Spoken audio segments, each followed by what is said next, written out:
Glória a Deus. Eu tenho uma palavra de Deus para você nessa noite. Abra sua Bíblia comigo.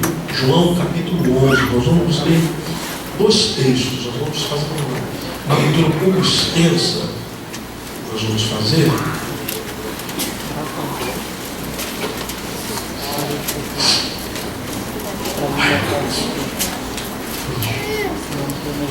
Feliz de ver. Deixa eu ver se eu fico. João capítulo 11. Agora vem o tempo do fundo a fundo, né, irmãos? Só Jesus na nossa vida. Fundo a fundo.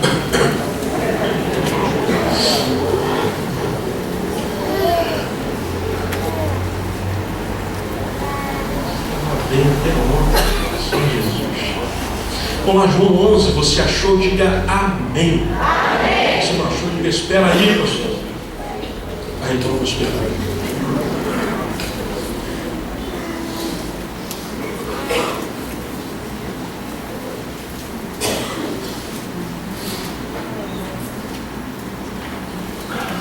João capítulo 11, amém? Diz assim: havia um homem chamado Lázaro.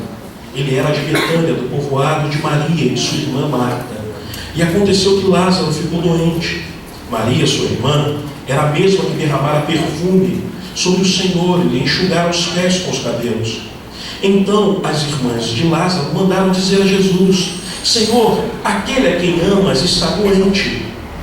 Ao ouvir isso, Jesus disse: essa doença não acabará em morte.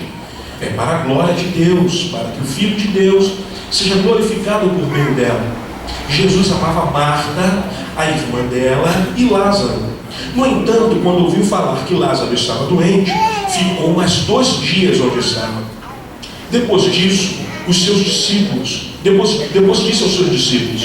vamos voltar para a Judéia. Eles disseram: mestre, há pouco os judeus tentaram apedrejar-te. Assim mesmo vais voltar para lá? Jesus respondeu: o dia não tem 12 horas? Quem anda de dia não tropeça, pois vê a luz deste mundo. Quando anda de noite, tropeça, pois nele não há luz. Depois de dizer isso, prosseguiu dizer-lhes: nosso amigo Lázaro adormeceu, mas vou até lá para acordá-lo. Seus discípulos responderam: Senhor, se ele dorme, vai melhorar. Jesus tinha falado de sua morte, mas os seus discípulos pensaram que ele estava falando simplesmente do sono. Então lhes disse claramente: Lázaro morreu. E para o bem de vocês estou contente por não ter estado lá, para que vocês creiam. Mas vamos até ele. Então Tomé, chamado Dídimo, disse aos outros discípulos: vamos também para morrermos com ele. Ao chegar, Jesus verificou que Lázaro já estava no sepulcro havia 4 dias. Betânia distava a cerca de 3 quilômetros de Jerusalém. E muitos judeus tinham ido visitar Marta e Maria para confortá-las pela perda do irmão. Quando Marta ouviu que Jesus estava chegando, foi encontrá-lo, mas Maria ficou em casa. Disse Marta a Jesus: Senhor, se estivesses aqui, meu irmão não teria morrido. Mas sei que mesmo agora Deus te dará tudo o que pedires. Disse-lhe Jesus: o seu irmão vai ressuscitar. Marta respondeu: eu sei que ele vai ressuscitar na ressurreição do último dia. Disse-lhe Jesus: eu sou a ressurreição e a vida. Aquele que crê em mim, ainda que morra, viverá. E quem vive e crê em mim não morrerá eternamente. Você crê nisso? Ela respondeu: sim, Senhor. Eu tenho crido que tu és o Cristo, o Filho de Deus, que devia vir ao mundo. E depois de dizer isso, foi para casa e, chamando à parte Maria, disse-lhe: o mestre está aqui e está chamando você. Ao ouvir isso, Maria levantou-se depressa e foi ao encontro dele. Jesus ainda não tinha entrado no povoado, mas estava no lugar onde Marta o encontrara.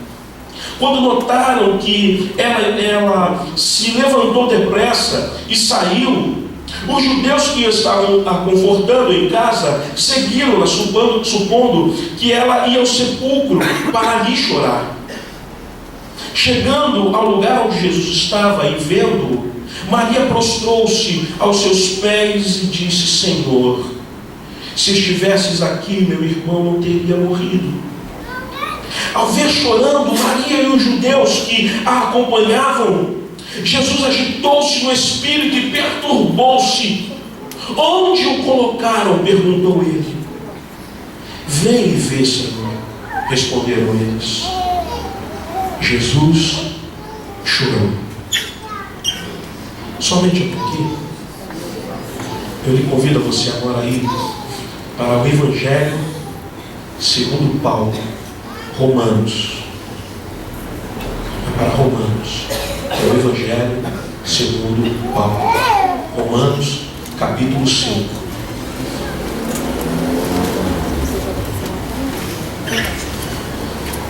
Amo a carta de Romanos. Amo o que Paulo escreve aos Romanos. Romanos, capítulo 5. Você encontrou? Amém? A partir do verso 12. Romanos 5, a partir do 12. Diz assim: portanto, da mesma forma como o pecado entrou no mundo por um homem, e pelo pecado a morte, assim também a morte veio a todos os homens, porque todos pecaram. Pois antes de ser dada a lei, o pecado já estava no mundo, mas o pecado não era levado em conta quando não existia lei. Todavia a morte reinou desde o tempo de Adão até Moisés, mesmo sobre aqueles que não cometeram pecado semelhante à transgressão de Adão, o qual era um tipo daquele que haveria de vir. Entretanto, não há comparação entre a dádiva e a transgressão. Pois se muitos morreram por causa da transgressão de um só, muito mais a graça de Deus, isto é, a dádiva pela graça de um só homem, Jesus Cristo, transbordou para muitos. Não se pode comparar a dádiva de Deus com as consequências do pecado de um só homem. Por um pecado veio o julgamento que trouxe a condenação. Mas a dádiva decorreu de muitas transgressões e trouxe justificação. E pela transgressão de um só, a morte reinou por meio dele. Muito mais aqueles que recebem a Deus a imensa provisão da graça e a dádiva da justiça reinarão em vida por meio de um único homem, Jesus Cristo. Consequentemente, assim como uma só transgressão resultou na condenação de todos os homens, assim também um só ato de justiça resultou na justificação que traz vida a todos os homens. Logo, assim como por meio da desobediência de um só homem, muitos foram feitos pecadores, assim também, por meio da obediência de um único homem, muitos serão justos. A lei foi introduzida para que a transgressão fosse ressaltada, mas onde aumentou o pecado, transbordou a graça, a fim de que, assim como o pecado reinou na morte, também a graça reine pela justiça, para conceder vida eterna, mediante a Jesus Cristo, nosso Senhor. Amém? Pai, te damos graças. Obrigado pela tua palavra. Dai-nos a tua palavra, Senhor, nessa noite. Nós precisamos, nós necessitamos, é o que nós te pedimos, no nome do Senhor Jesus. Amém.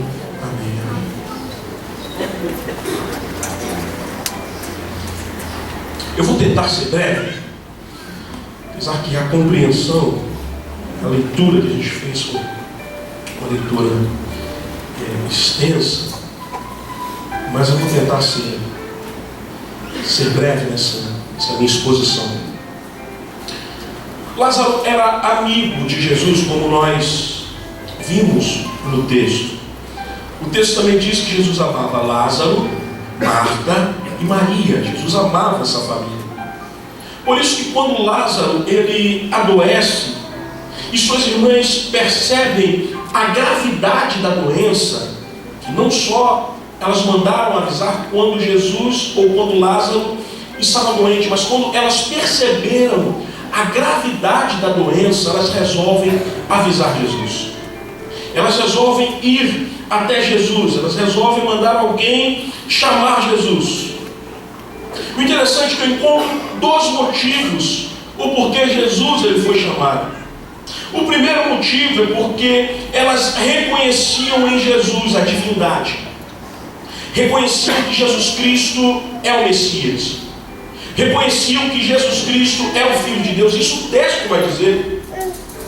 Quando Jesus pergunta para elas se elas criam na ressurreição, elas dizem: sim, eu creio, porque eu tenho crido que o Senhor é o Cristo, o Messias que há de vir. Então o primeiro motivo que elas mandam chamar Jesus quando descobrem, quando notam a gravidade da doença de Lázaro, é porque elas tinham convicção de quem era Jesus.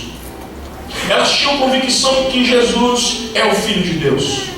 Elas tinham convicção que Jesus é Deus. Elas tinham convicção da deidade de Jesus, da divindade de Jesus. Esse é o primeiro motivo. O segundo motivo que elas mandam chamar Jesus é porque Jesus e Lázaro eram muito amigos. Jesus era amigo de Lázaro e Lázaro era amigo de Jesus. Esse é o segundo motivo porque eles mandam chamar Jesus.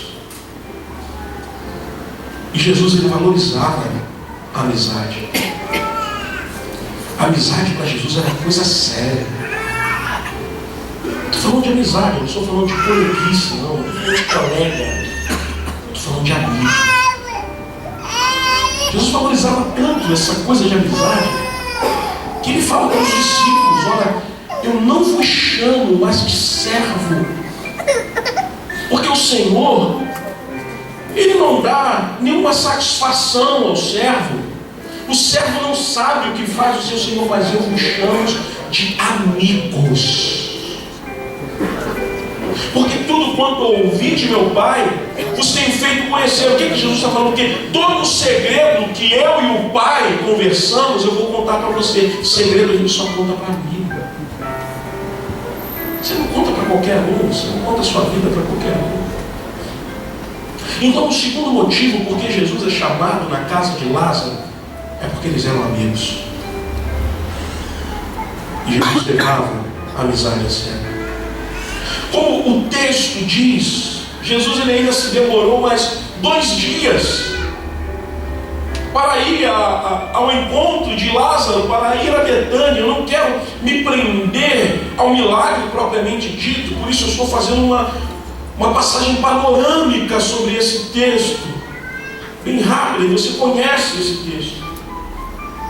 E o texto continua dizendo que ao Jesus chegar no povoado de Betânia, onde eles moravam, em que acontece um diálogo entre Jesus e Marta, depois entre Jesus e Maria, 2 versículos nesse extenso capítulo me chamam a atenção. 2 versículos me chamam a atenção dentro desse texto. Versículo 34 e o versículo 35. Quando Jesus ele chega, e no 33 vai dizer que ele perturbou-se em espírito. No 33, versículo 33 vai dizer que Jesus ficou abalado de espírito. E nesse abalo que Jesus tem, ele faz um pedido. Onde ele está sepultado? Onde meu amigo está sepultado?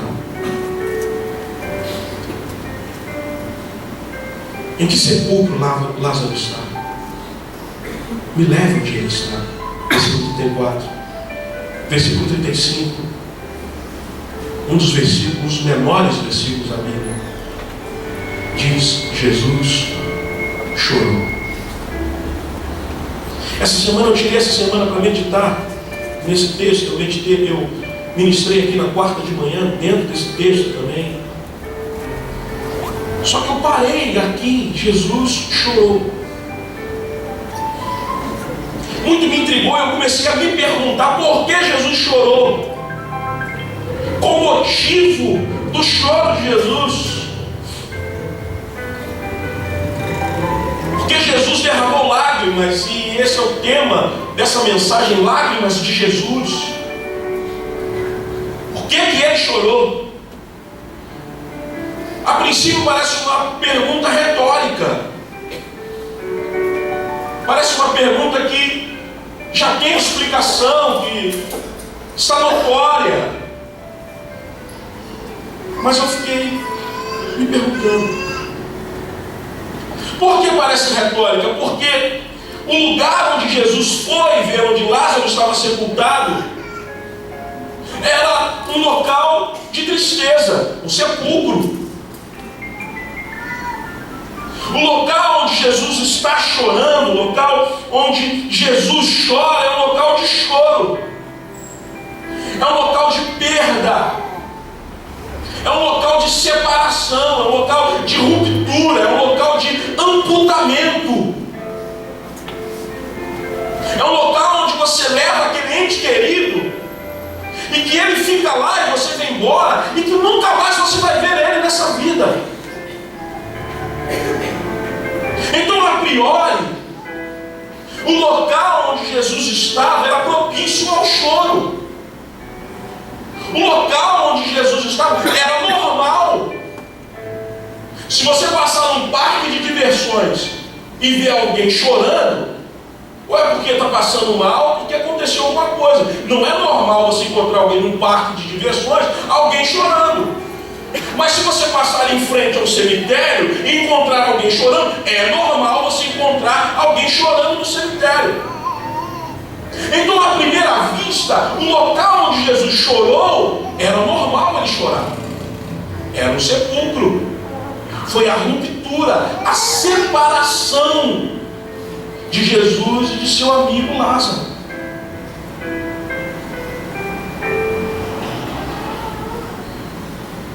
Jesus ele veio a Betânia, porque não era qualquer um que havia morrido.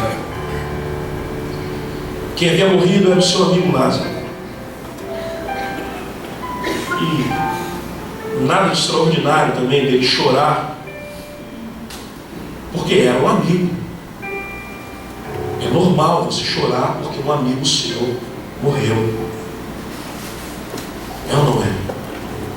A não ser que ele não seja seu amigo, ou que você não seja amigo dele. Mas se é amigo, é normal chorar. Ou tem gente que chora por aquele que ele nem conhece. Né? Tem gente que chora por aquele que ele nem conhece. Então era normal, porque era seu amigo. Mas o que o Espírito Santo me fez enxergar nesse texto, o Espírito Santo me fez ver, e compreender e entender nesse texto, é que Jesus ele não chora apenas pelo seu amigo Lázaro, não. Jesus, quando ele olha o sepulcro, ele não chora apenas por Lázaro. A visão de Jesus estava muito mais ampla do que o sepulcro de seu amigo. Jesus ele chora porque ele viu ali o estado que a humanidade se atolou.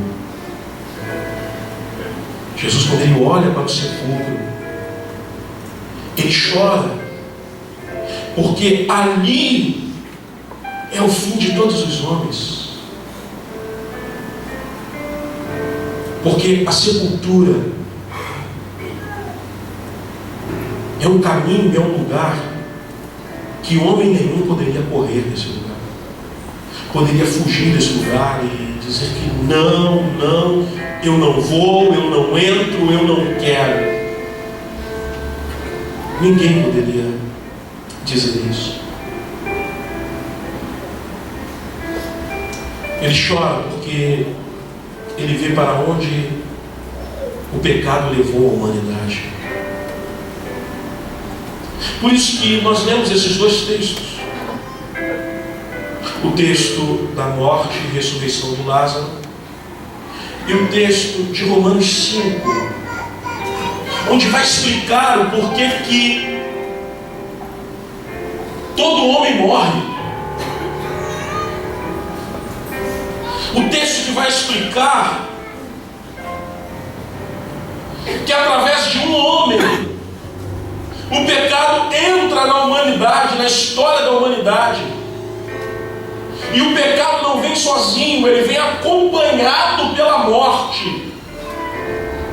É por isso que nós lemos esses dois textos. Para nós compreendermos, a gente precisa voltar no Gênesis. O relato de Gênesis. De quando Deus, ele cria o homem. De quando Deus, ele cria a mulher. E Deus o coloca no jardim chamado Éden. E Deus deu autonomia ao homem para cuidar do jardim, para governar o jardim, para classificar os animais do jardim, para exercer domínio sobre os animais do jardim. Deus chama Adão e fala: Adão, você será o guardião deste lugar, você será o mordomo deste lugar. Está aí todas as espécies que eu criei, nenhuma delas tem nome ainda. Cabe a você, Adão, a quem eu estou colocando como o governador desse lugar, para que você dê nome, o nome que você colocar nos animais vai ficar. Se Adão resolvesse chamar o boi de peixe e o peixe de boi, iria ficar. Deus dá autonomia a ele para isso. Só que como toda liberação de Deus, há uma ressalva.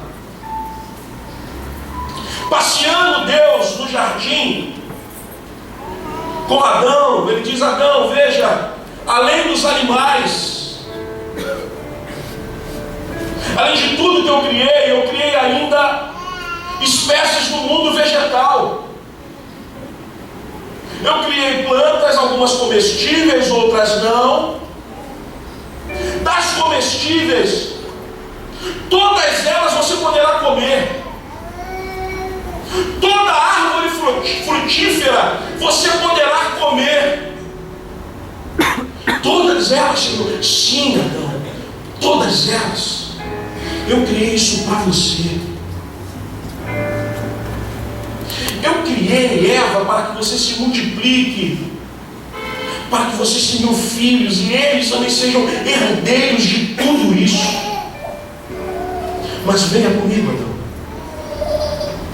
Ainda conversando com ele, o Senhor o leva para o centro do jardim, para o meio do jardim. E diz a Bíblia que no meio do jardim haviam duas árvores: a árvore da vida e a árvore do conhecimento do bem e do mal. O Senhor, ele diz para Adão: Adão, aqui está a árvore que produz o fruto do conhecimento do bem e do mal. Nessa árvore, você não toque no fruto dessa árvore, não coma o fruto dessa árvore, porque o dia que você comer o fruto dessa árvore, certamente você vai morrer.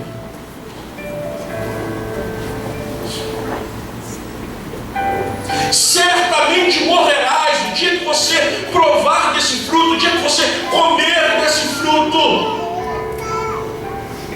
Não coma.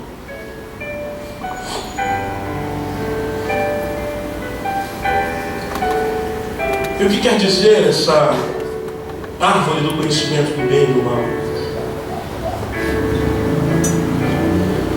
O que quer dizer quando Adão não dá a mínima para o que Deus falou com ele?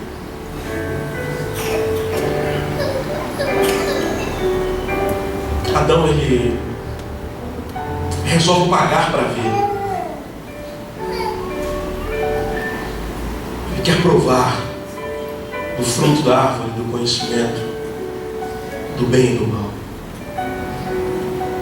enganado, a mulher enganada pela serpente, come lá Adão, dizendo, não, vocês não vão morrer, não. Pelo contrário, o dia que vocês provarem desse fruto que é muito bom, vocês serão iguais a ele. E é por isso que ele não quer que vocês comam, para que ele governe sozinho, para que não tenha ninguém no universo igual a ele. Então coma do fruto. E aí então eles resolvem experimentar. Eles comem do fruto, do conhecimento do bem e do mal. O que significa o ato de Adão, Eva, pegar esse fruto e comer? O pegar esse fruto e comer significa: eu quero declarar a minha independência em relação a Deus. O pegar do fruto e comer, em outras palavras, Adão ele está dizendo para Deus: eu quero me tornar alguém independente do Senhor. Em outras palavras, quando Adão resolve comer o fruto do conhecimento do bem e do mal, Adão dá as costas para o Senhor e diz: eu não preciso mais do Senhor.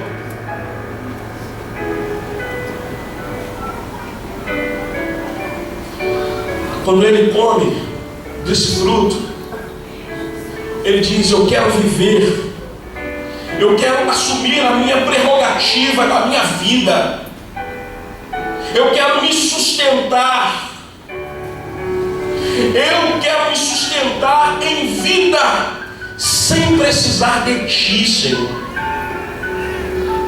Ele está dizendo: eu não quero uma vida derivada ao Criador. Ele está dizendo: eu quero me afirmar, ser autônomo em relação ao Criador. Eu quero a autonomia do Senhor, Deus.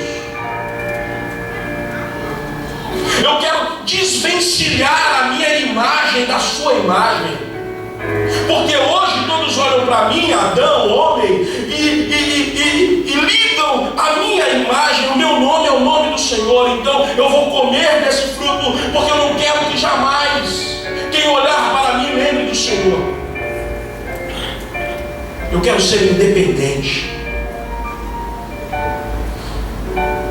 E Deus, ele diz para Adão: Adão, seu conjecturando, não é possível.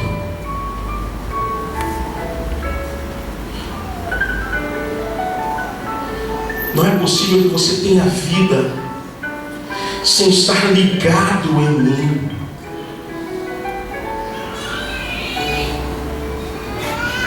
Não é possível que você continue vivo, cortando os nossos laços. É impossível, Adão, que você continue de pé, desligado, cortando o fio que me liga a você e você ligado a mim. Não é possível. Você precisa estar ligado a mim para ter vida.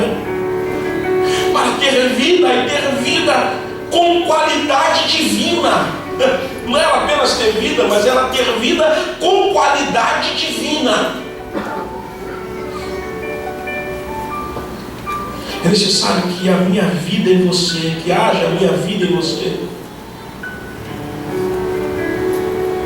Talvez Adão perguntou: mas por que, Senhor? Porque essa vida que você tem em você, essa vida não é verdadeira. Essa vida que você tem em você, essa vida se acaba.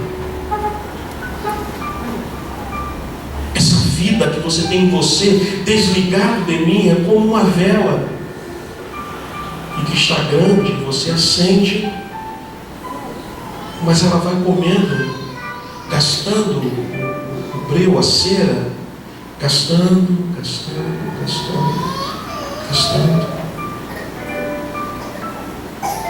Até que não há mais vida.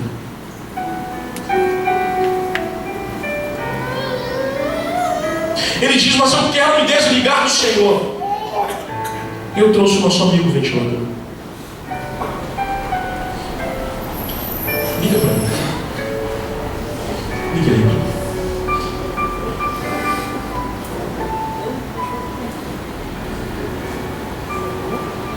Está ventando.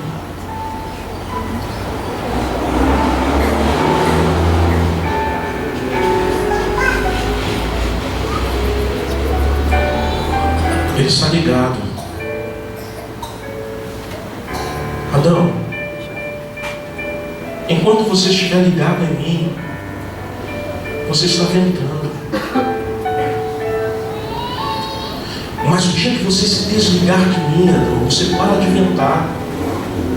Não, Senhor, eu não paro de ventar, não. Eu vou continuar ventando. Adão, então, ele resolve comer o fruto. Quando ele come o fruto, o que acontece é isso aqui. Você ouviu? Eu continuei ventando. Continuei ventando, olha, ventando.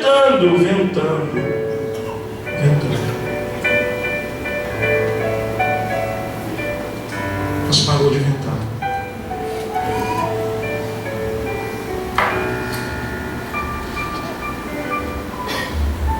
É isso que acontece quando nós resolvemos nos desligar de Deus. Quando nós resolvemos pedir autonomia de Deus, independência de Deus, dizer eu não dependo mais do Senhor. Olha, mas você vai parar de respirar, vai parar de ventar. Não, eu não vou. Olha como eu não vou parar de ventar. Você se desliga de Deus, continua girando, continua ventando, só que aquela energia, aquilo que está fazendo a hélice continuar movimentando, é algo que chama energia residual. Só que essa energia residual, uma hora ela acaba. E o ventilador,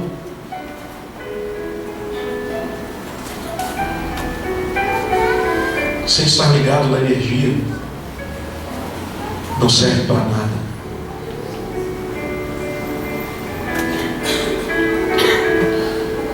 Não há vida nele. É necessário estar ligado. Quantos estão entendendo essa questão?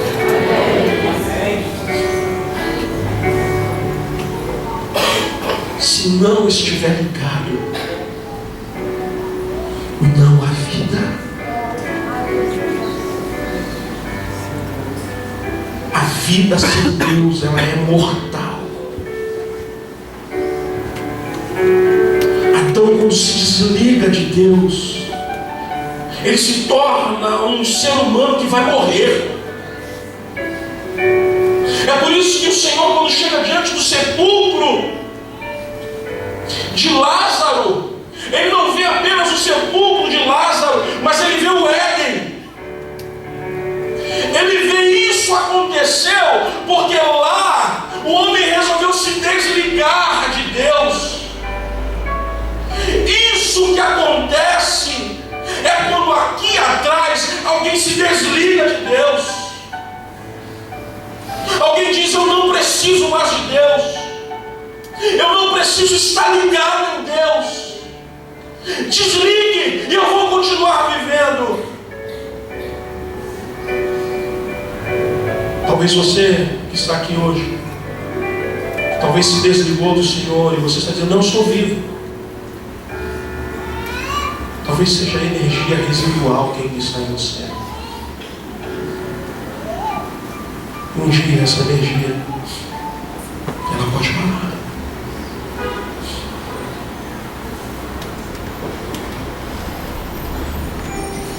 Isso tudo por causa do pecado de Adão. Mas qual é o pecado que Adão cometeu aí? No contexto que nós estamos falando, O pecado que ele comete é dizer: eu não preciso de Deus. O pecado que ele comete aqui é dizer: eu me basto. O pecado que Adão comete é dizer: eu sou uma ilha. O que é uma ilha? Eu sou o fim de mim mesmo. E ninguém é o fim de si mesmo. O pecado que Adão comete é: eu dou conta da minha vida. O pecado que Adão comete é dizer: tudo quanto existe sou eu mesmo e o meu umbigo. Por isso Paulo, ele escreve aos Romanos capítulo 6, versículo 23, a parte A, ele diz: pois o salário do pecado é a morte. O salário do pecado é a morte. Quando Adão peca no Éden, ele recebe o seu ônus, ele recebe o seu salário. Ônus quer dizer pagamento obrigatório. Você recebeu um pagamento obrigatório. Por mais que Adão não quisesse, ele teria que receber o seu pagamento obrigatório, lei. O salário do pecado é a morte. Você pecou, Adão, então toma o seu salário. Quando ele vai contar as notas, ele vê uma nota só, escrito: morte. Morte. Sendo assim, como Paulo diz no capítulo 5 de Romanos, que nós lemos, em que toda a humanidade ela cai também com Adão. Toda a humanidade ela morre em Adão. Toda a humanidade ela é destituída de Deus. Toda a humanidade é separada de Deus através de Adão. Quando Adão desliga a tomada do ventilador, não só o ventilador de Adão que para, mas o ventilador de toda a humanidade para junto com o ventilador de Adão. E aí Paulo ainda escreve em Romanos 3:23, porque todos pecaram e destituídos estão da glória de Deus. E que morte é que entrou no mundo? Que morte que nós sofremos? Nós sofremos 3 tipos de morte com a queda de Adão. Nós sofremos a morte física, nós sofremos a morte espiritual e nós sofremos a morte eterna. A morte física é a separação da alma e do corpo. É o corpo que volta ao pó. E aí a alma sai dele, o espírito sai dele, e só o corpo é que volta ao pó. A segunda morte que nós sofremos foi a morte espiritual, que é a separação entre o homem e Deus devido ao ato de desobediência. A morte espiritual. Por causa da desobediência, há uma separação entre o homem e Deus, e tudo aquilo que está separado de Deus está morto, não há vida. A terceira morte que nós recebemos com a queda de Adão é a morte eterna, é a separação irremediável. É a separação eterna entre o homem e Deus. Que morte é essa, pastor? É a ida da alma e do corpo para o inferno.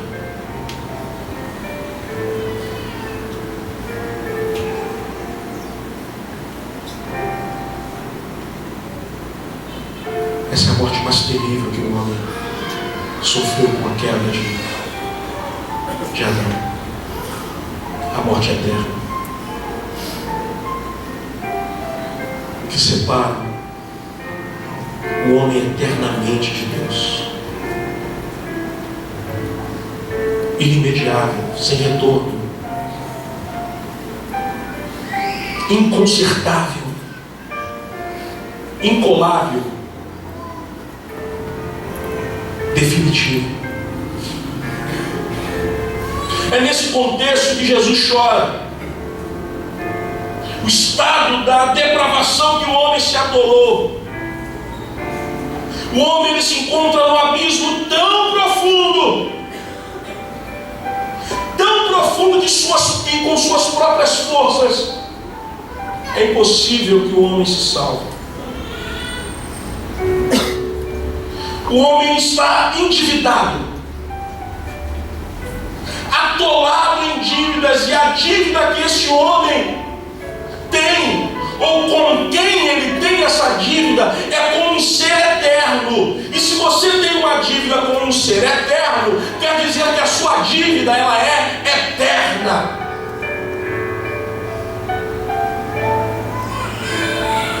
Por isso Jesus, o Filho unigênito de Deus,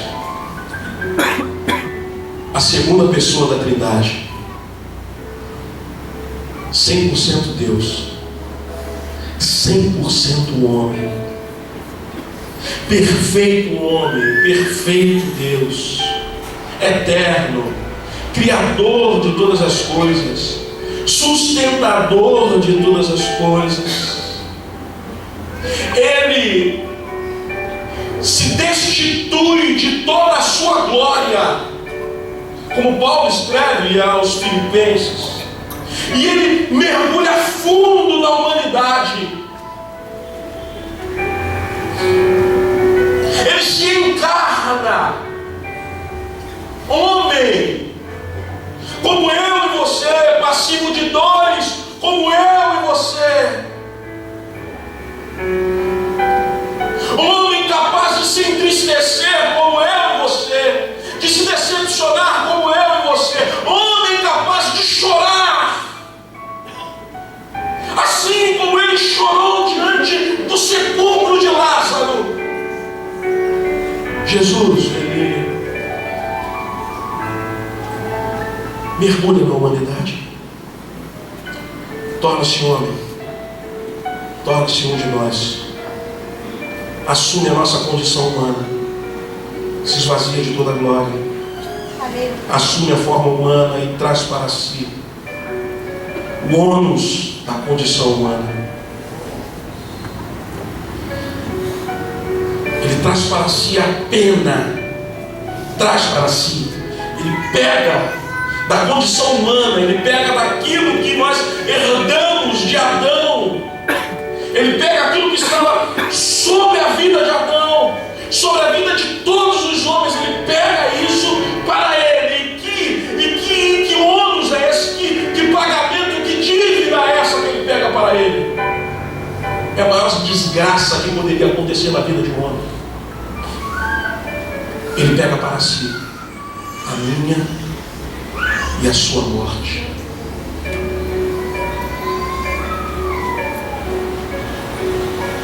Passa para cá,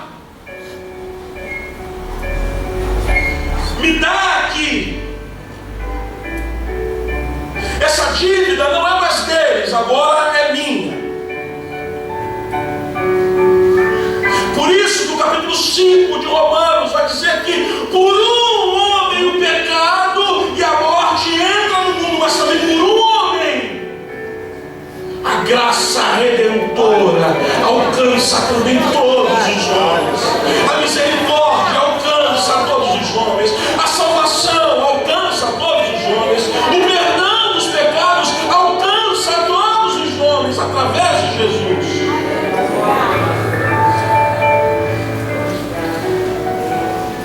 Nenhum de nós éramos capazes de vencer a morte. E a morte, ela era o último inimigo a ser vencido. Nosso último inimigo a ser vencido era a morte. É por isso que Mateus, capítulo 16, a partir do verso 21, diz assim: desde aquele momento Jesus começou a explicar aos seus discípulos que era necessário que ele fosse para Jerusalém e sofresse muitas coisas nas mãos dos líderes religiosos, dos chefes dos sacerdotes, dos mestres da lei, e fosse morto e ressuscitasse ao terceiro dia. Nesse texto de Mateus 21, Jesus, ele faz um convite, ele diz: olha, eu vou para Jerusalém. É necessário que eu padeça na mão dos chefes da sinagoga, é necessário que eu padeça na mão dos religiosos, e quem quiser vir após mim, ele diz, negue-se a si mesmo, tome a sua cruz e siga-me. Siga-me para onde? Eu vou passar pela morte.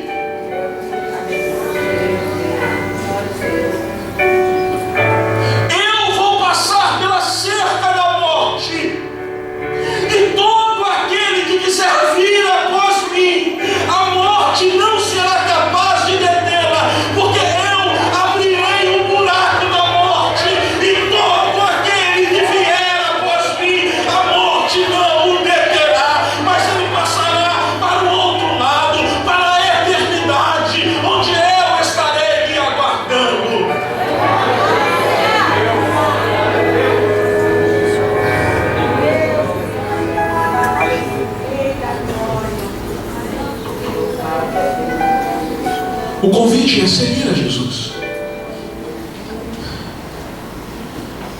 Mas o que é seguir a Jesus?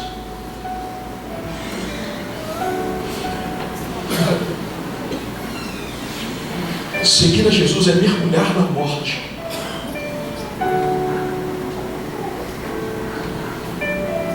Seguir a Jesus é negar-se a si mesmo. Seguir a Jesus é tomar